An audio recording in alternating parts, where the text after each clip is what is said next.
欢迎收看6小时的财经快讯。首先是 CrowdStrike 公布业绩，将展示全球网络中断对声誉和市场份额的影响。预计收入增长 31%， 但分析师预计部分客户流失，导致收入预期下降，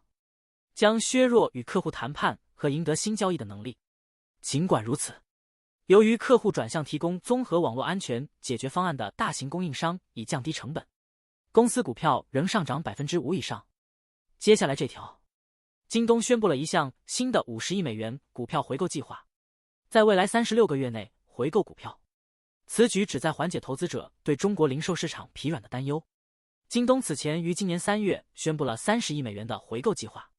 这是其今年的第2次股票回购公告。接下来这条，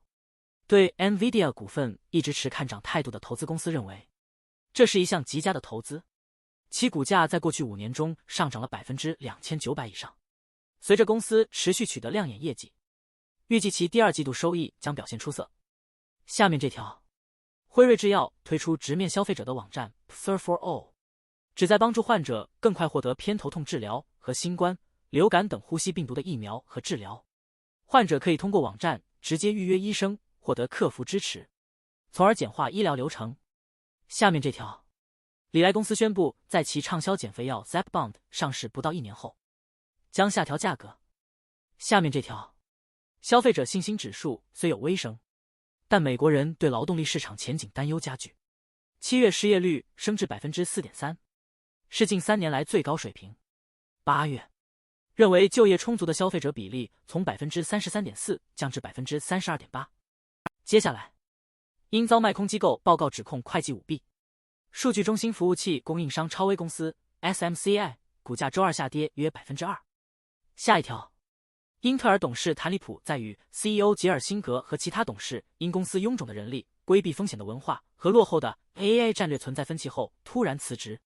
谭利普的离职凸显了英特尔扭亏为盈努力的不确定性。公司目前正面临财务困境，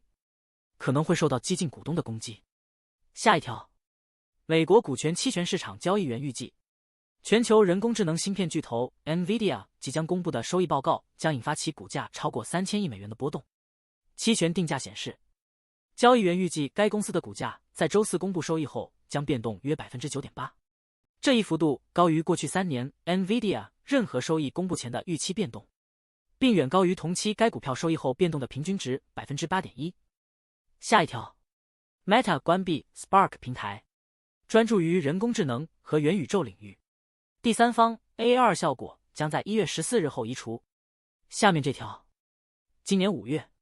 GameStop 的散户参与度远低于2021年初，奇数手交易量通常由散户进行，仅占总交易量的 27%， 远低于2021年 56% 的峰值。让我们关注美国6月房屋价格再创新高，但涨幅放缓，全国房屋价格指数较前月下跌 0.2%， 低于5月的 0.3%，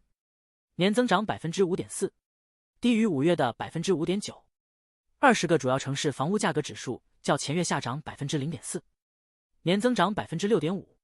由于利率下降，抵押贷款平均支付额增加，可负担性指数下降至 93.3， 表明普通家庭无法承受中价位房屋。接下来，微软的生成式 AI 软件 Copilot 使用量大幅增长，表明其在 AI 方面的投资开始产生回报。最新财报显示，微软智能云业务营收285亿美元，略低于预期。尽管如此， Copilot for Microsoft 365的1000座位订阅已翻倍，包括 Capital Group、Disney、Dell 和 Novartis 等知名企业。微软表示，客户正在感受到 Copilot 带来的好处，如缩短会议时间和减少电子邮件处理时间。接下来这条，美国商品市场监管机构对瑞士能源交易商 Tata Total Energies Trading SA 处以4800万美元罚款，指控该公司试图操纵欧洲基准汽油期货市场。最后这条是，美股周二交易震荡，道琼斯指数小幅上涨，再创收盘新高，因投资者于英伟达 NVDA 潜在影响市场的收益报告前夕谨慎行事。以上是过去6小时的财经快讯，我们6小时后见。